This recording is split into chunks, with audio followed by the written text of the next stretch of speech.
ಕಥಾಮುಖ 1. ನರಿಯ ಕತೆ. ಸಿರಿವಾಸಿ ಎಂಬ ಪುರ. ಅಲ್ಲಿ ಸಿರಿವಂತನೆಂಬ ಒಬ್ಬ ಶೂದ್ರನಿದ್ದ. ಆತ ತನ್ನ ತೋಟದಲ್ಲಿ ಕಾಮನಬಿಲ್ಲಿಗೆ ಸಮಾನವಾದ ಕಬ್ಬನ್ನು ಬಿತ್ತಿ ಬೆಳೆದಿದ್ದ.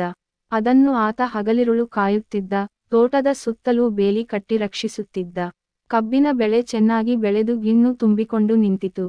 ಹೀಗಿರಲು ಒಂದು ದಿನ ಮೃಗ್ಧೂರ್ತನೆಂಬ ನರಿ ಆ ಬಬಿನ ಬೆಳೆಯನ್ನು ನೋಡಿತು. ತೋಟದ ಸಮೀಪಕ್ಕೆ ಬಂದ ಅದು ಸುತ್ತಲೂ ಸುತ್ತಿ ನೋಡಿ ಕಳ್ಳದಾರಿಯೊಂದನ್ನು ಪತ್ತೆ ಹಚ್ಚಿತು. ಅಂದಿನಿಂದ ಪ್ರತಿನಿತ್ಯ ಕಬ್ಬಿನ ತೋಟಕ್ಕೆ ಬಂದು ಕಳ್ಳದಾರಿಯಿಂದ ಒಳನುಗ್ಗಿ ಕಬ್ಬನ್ನು ತಿಂದು ತೋಟದ ಒಡೆಯ ಸಿರಿವಂತನಿಗೆ ಬೇಸರವನ್ನುಂಟು ಮಾಡಿತು. ಮೃಗ್ಧೂರ್ತ ನರಿಯ ಕಾಟಕ್ಕೆ ಬೇಸತ್ತ ಆ ಶೂದ್ರ ಒಂದು ದಿನ ನರಿಯನ್ನು ಕೊಲ್ಲಲು ಉಪಾಯವೊಂದನ್ನು ಕಂಡುಹಿಡಿದ. ಒಂದು ಮಾರಗಲದ ಬೇಲಿಯನ್ನು ಕಿತ್ತು ದೊಡ್ಡದೊಂದು ದಾರಿಯನ್ನು ಮಾಡಿದ. ತಾನು ಬೈಗಿನ ಹೊತ್ತು ಆ ದಾರಿಯಲ್ಲಿ ಒಂದು ಕೈಯಲ್ಲಿ ಬುತ್ತಿಯನ್ನು, ಇನ್ನೊಂದು ಕೈಯಲ್ಲಿ ದೊಡ್ಡದೊಂದು ಕೋಲನ್ನು ಹಿಡಿದುಕೊಂಡು, ತಲೆ ಕೆದರಿಕೊಂಡು, ಕಣ್ಮುಚ್ಚಿ ಸತ್ತ ಹೆಣದಂತೆ ಬಿದ್ದುಕೊಂಡ. ಆದರೆ ಪ್ರತಿದಿನದಂತೆ ತೋಟಕ್ಕೆ ಬಂದ ಮೃಗ್ಧೂರ್ತ ನರಿ ಸತ್ತ ಹೆಣದಂತೆ ಬಿದ್ದಿದ್ದ ಶೂದ್ರನನ್ನು ನೋಡಿತು. ಆತನ ಸಮೀಪಕ್ಕೆ ಬಂದ ಅದರ ಮನದಲ್ಲಿ ಸಂಶಯ ಮೂಡಿತು.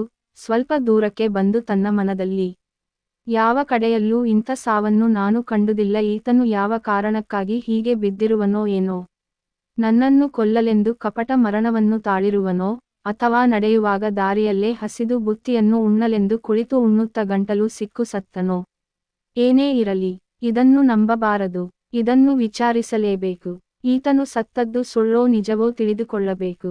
ಊರ ಸಮೀಪಕ್ಕೆ ಹೋಗಬೇಕು. ಈತನು ಸತ್ತದ್ದೇ ನಿಜವಾಗಿದ್ದರೆ ಊರಲ್ಲಿ ಹಲಬುತ್ತ ಅಳುತ್ತಿರುತ್ತಾರೆ, ಇಲ್ಲದಿದ್ದರೆ ಸುಮ್ಮನಿರುತ್ತಾರೆ ಎಂದು ವಿಚಾರಿಸಿತು.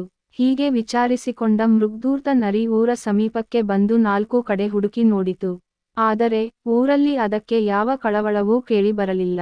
ಅಲ್ಲಿಂದ ಹಿಂದಿರುಗಿದ ನರಿ ತನ್ನನ್ನು ಕೊಲ್ಲಲೆಂದು ಈತನು ಮಾಡಿದ ಮಾಯವಿದೆಂದು ನಿಶ್ಚಯಿಸಿ ತನ್ನ ಬುದ್ಧಿಗೆ ತಾನೇ ಮೆಚ್ಚಿ ನಕ್ಕಿತು. ಒಂದು ಕೈಯಲ್ಲಿ ಬುತ್ತಿ, ಇನ್ನೊಂದು ಕೈಯಲ್ಲಿ ದಂಡವನ್ನು ಹಿಡಿದು ಬಿದ್ದಿದ್ದ ಅಪೂರ್ವವಾದ ಸಾವನ್ನು ಕಂಡೆ, ಆದರೆ ಊರಲ್ಲಿ ಯಾವ ಕಳವಳವೂ ಇಲ್ಲ ಎಂದುಕೊಳ್ಳುತ್ತಾ ಆ ನರಿ ಅಲ್ಲಿಂದ ಓಡಿ ಹೋಗಿ ಬದುಕಿಕೊಂಡಿತು.